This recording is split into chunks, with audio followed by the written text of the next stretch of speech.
Well, Marketplace is a Heritage Lottery funded project to discover the history and heritage, particularly the social history and heritage of Manchester's markets. And we focus specifically on Gorton and Longsight, where there are still markets, and just for a bit of a challenge we decided to see what we could find out about the Moss Side market on Denmark Road, which actually closed in the mid-1960s.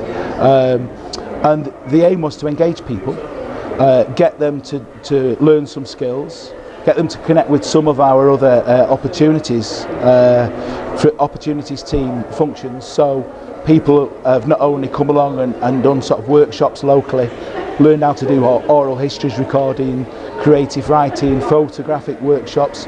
We actually got them to do some social media, and we've had people come to us as volunteers, and we've had actually 2 people do placements who've been connected to the project. So as well as it being about heritage and engagement, it's also been sort of linked to our support to tenants in general, which is what we do, isn't it? This is exhibition, the Marketplace multimedia exhibition, containing photographs, oral histories recordings, film, poems, cloth materials.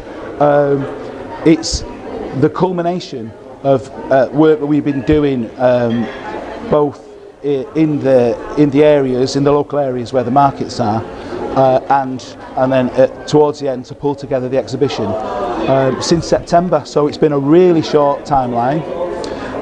We try to find as much as we could, but we've also tried to create, as well as a wonderful exhibition that will tell people about the markets, and which will give them some enjoyment too, because you've got to enjoy stuff. We've also created a wealth of new archive material, which one of the legacies of the project will be shared with the archives organisations in this building, because we're in Central Library, one of Manchester's iconic buildings. We grabbed the only bit of exhibition space left that this year isn't focusing on the Peterloo massacre, so we were well chuffed about that. But it shortened the project, and we had to work extra hard. But as I say, there was little or no archive material about markets, and markets are such vibrant places, and Gorton's got a market, Longsight's got a market. There are areas it seemed like a no-brainer that we should try and do something which documented them now, because they're facing the same threats that the high street stores are facing. They may not be here for that much longer. We want to try and inspire people to find out about them, to connect with them, to use them, to support them, to save them if we can, so small challenge, I know, but you've got to think big, haven't you?